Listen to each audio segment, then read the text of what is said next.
Now, last one I'm going to talk about is Mihai, Csikszentmihalyi. Okay, so that's the idea of flow. You heard this before. So everybody know about flow? Most people do, probably, right? So flow is this mental state that you are sort of totally immersed in what you do, and you're good at that, and you feel great. You kind of forget about food, and you forget about hunger, you forget about tiredness. When I'm solving a really difficult math problem, I often go into flow, okay? And Csikszentmihalyi also characterized the condition that's necessary to go into flow is that the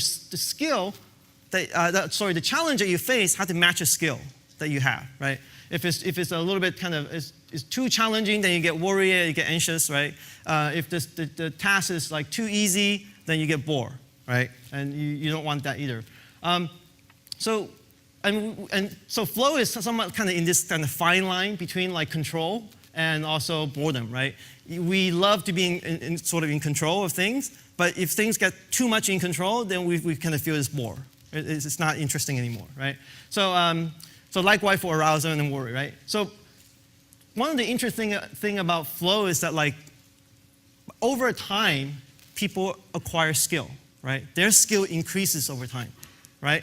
And that's why game mechanics is usually not enough. You need like game dynamic in some way, right? So since we are motivated by challenges, interesting thing, and variety and new things, we pick a task that's more challenging, right? And if you pick it right, then we'll move back into flow. But in reality, in real life, at workplaces, it's really hard to pick a task that's just right to move us back to flow. Usually, we pick a task that's either too easy, and yeah, so it still looks kind of boring, right? Or they're maybe a little too hard, right? So if it's like this, just a little bit too hard, then it's probably okay. Because we can just have to learn a little bit of stuff, acquire a little more skill, then we'll quickly move back to flow. But typically in the world, what will happen is that we pick a task that's way too hard, or you've been assigned to a task that's way too hard, right? So you have to have this steep learning curve before you get back to the flow, all right? That's why good gamification and game dynamic have to adapt and evolve with the player.